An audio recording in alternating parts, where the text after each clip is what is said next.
Number 10 is the Grand Place. The Grand Place is a gorgeous, UNESCO-listed cobblestone square surrounded by ornate guild halls that were once the headquarters of the city's merchants. At the center of the Grand Place is the beautiful 15th century City Hall. This Gothic building is home to a museum displaying tapestries, wood paneling, and paintings. The Grand Place and the Town Hall look even more attractive at night when they are illuminated with golden floodlights. Number 9 is Mini Europe. The theme park is located north of central Brussels and features scale models of Europe's biggest and best sites. Explore a charming miniature world where the greatest buildings in Europe are recreated in small scale. Visitors can see everything from the Eiffel Tower to the Leaning Tower of Pisa as they take a trip around Europe in a single day. With over 350 miniature buildings, visitors are able to travel between more than 80 European cities in an instant and see their iconic architectural highlights. At number 8, laugh at the Mannequin Piss. Mannequin Piss is situated not far from the Grand Palace, and visitors can find it by taking the right lane away from the town hall. While the statue itself is of a child in the nude, he has been the recipient of about 800 different costumes, a tradition that began when Maximilian gave him a soldier's uniform in 1698.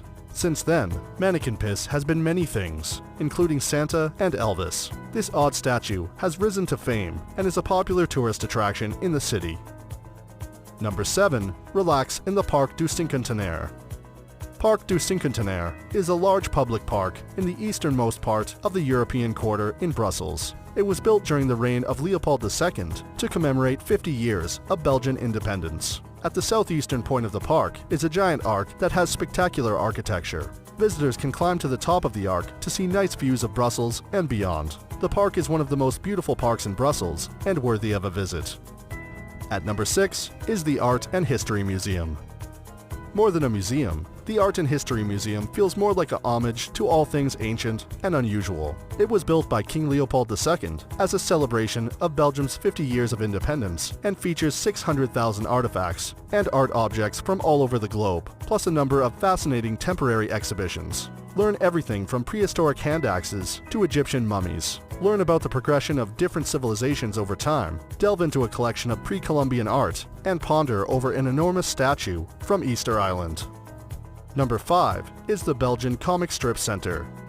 The Belgian Comic Strip Center is located less than a mile north of the Grand Place. The museum's collection is made up of 7,000 original plates and drawings, and is a treat for kids and adults. This kingdom of imagination is home to some of Belgium's best-known comic strip heroes, including Tintin, Spirou, Bob and Bobette, and the Smurfs, to name a few. At number 4, admire Les Botaniques. Les Botaniques was historically the botanical gardens of the city and still attracts a large number of guests in the modern day.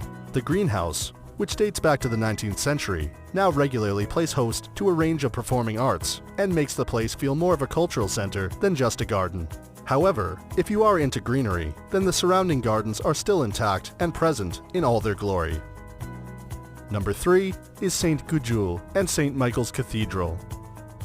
Construction of the twin-towered structure of St. Gudule and St. Michael's Church began in 1215 and was completed 300 years later, which accounts for its strange mix of architectural styles. The church was eventually given cathedral status in 1962. The white stone facade is impressive, and inside, take a look at the huge oak Baroque pulpit and the beautiful 16th century stained glass windows.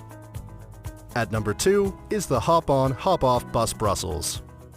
There's lots to like about Brussels, and visitors can see it all with a 24 or 48-hour ticket for the Hop-on, Hop-off Bus Brussels. Travel on 2 bus tour routes with 22 stops around Brussels, covering the entire city's main sites, and get a free audio guide in 8 languages. Hop off at any point on your tour and rejoin at your leisure. With panoramic views from the bus, it's a great way to see Brussels. And at number 1 is the Atomium. The Atomium, located in Hazel Park in the west of the city, is a 102-meter-tall, iconic monument. This giant silver structure was built for the World's Fair of 1958 and designed in the form of an iron crystal magnified 165 billion times. Inside, it's part museum, part exhibition space, and part viewing platform. The high-speed elevator will take you to the top in seconds, and you can learn all about the Atomium's history in the museums, and catch up on the latest high-concept art in the vast exhibition spaces. The Atomium's multiple viewing platforms offer panoramic views of the Belgian capital and beyond. So that sums up our top 10 things to do in Brussels. We hope you enjoy.